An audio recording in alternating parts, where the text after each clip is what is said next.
जी हाँ दोस्तों, तब ईशान पर गोली चला देता है समरुद्ध और ईशान कहने लगता है, अगर तेरे दम है तो मुझे मार करके दिखा।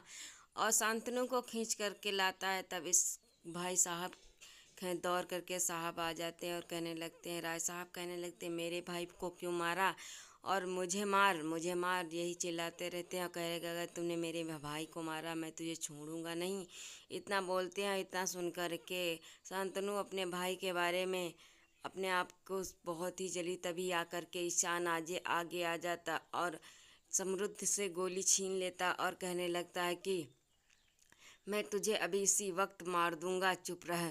और तभी साज जितने उसके होते हैं, किरण हुरन, सब लोग उस ईशान पर गोली रोक देते हैं और कहने लगती हैं, अगर तुम इसे मारोगे तो मैं तुझे।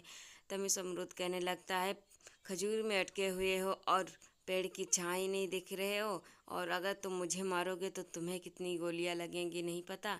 चल तुझे टेलर दिखाता हूँ एक। और तभी समृद्ध चला देता एक एक बिल्डिंग उड़ा देता है। जब एक बिल्डिंग उड़ाता है तब सारे लोग चौंक जाते हैं और कहने लगता है कि अगर ज़्यादा बकवास की तो मैं तेरी सारी बिल्डिंगें उड़ा दूंगा। जी हाँ दोस्तों, फिर होता क्या है, आयुष को आगे बुलाता और कहने लगता है, चल राय साहब को थप्पड़ मार। पर नहीं, वो चुपचाप वहीं खड़ा रहता है। तो बेचारा करे भी तो क्या करे, वो तो मजबूर ही था। गोली की नोक पर के राय साहब के थप्पड़ मारने को कहता है, पर आयुष नहीं जाता है। जी हाँ दोस्तों, फिर होता क्या है, जब आयुष नहीं जाता है तो उसे मारने लगते हैं। तभी आयुष कहता है, ठीक है। तभी ईशान आ जाता है आगे और कहने लगता है, राय साहब को नहीं, मुझे तेरी दुश्मनी मुझसे है तो मुझे थप्पड़ मार।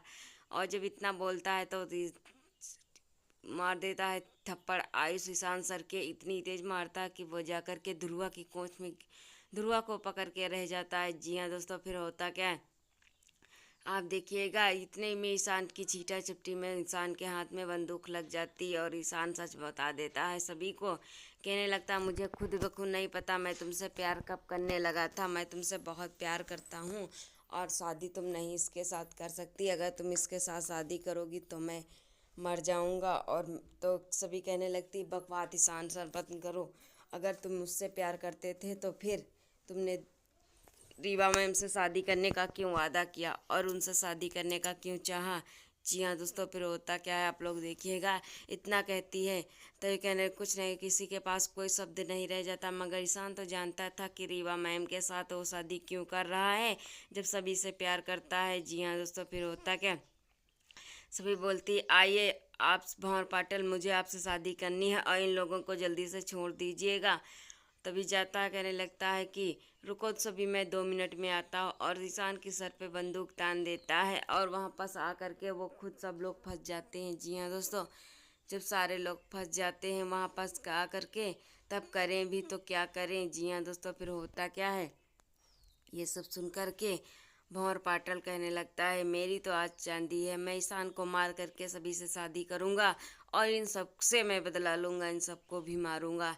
इतना कहता है तो सभी कहने लगती है, नहीं, इन सबको पहले निकाल दो यहाँ से, तभी मैं तुमसे शादी कर सकता हूँ। तो कहने लगती है, कहते हैं भंवर पाटल, नहीं सभी, मैं इन लोगों को अपने गाँव घर बाराती बनाया हुआ हूँ, मैं इन्हें नहीं निकाल सकता।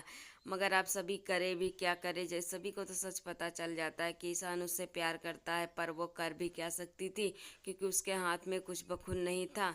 वो करे भी तो क्या करे। जी हाँ दोस्तों, फिर होता क्या है, ये सब सुन करके शांतनु सर और अक्का साहब वहीं पास खड़ी रहती हैं। अक्का साहब सच बता नहीं पा रही थी कि उनके साथ क्या हुआ है और वो क्या करने जा रही हैं। जी हाँ दोस्तों, तभी अक्का साहब सच बोल देती हैं कि ईशान शादी तुमसे क्यों नहीं करना चाहता था सभी, क्योंकि उसने उसे मैंने कसम रखाई थी कि तुम रीवा को सच मत बताना और रीवा के साथ शादी कर लो, वरना रीवा मर जाएगी, वो जिंदा नहीं रहेगी। सभी सच बता देते हैं।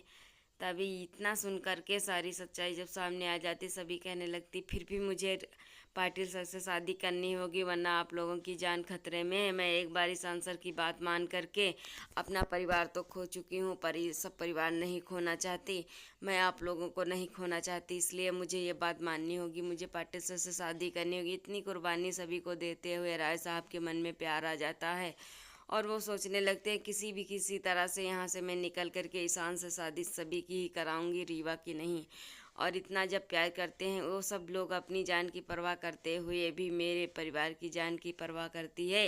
तो इसी लड़की से मेरे बेटे की शादी होनी चाहिए। इधर ईसा मैम बहुत परेशान होती हैं, कहने लगती हैं कैसे मेरा बेटा बाहर आएगा। अगला शो देखने के लिए बने रहे। टाटा बाय बाय दोस्तों।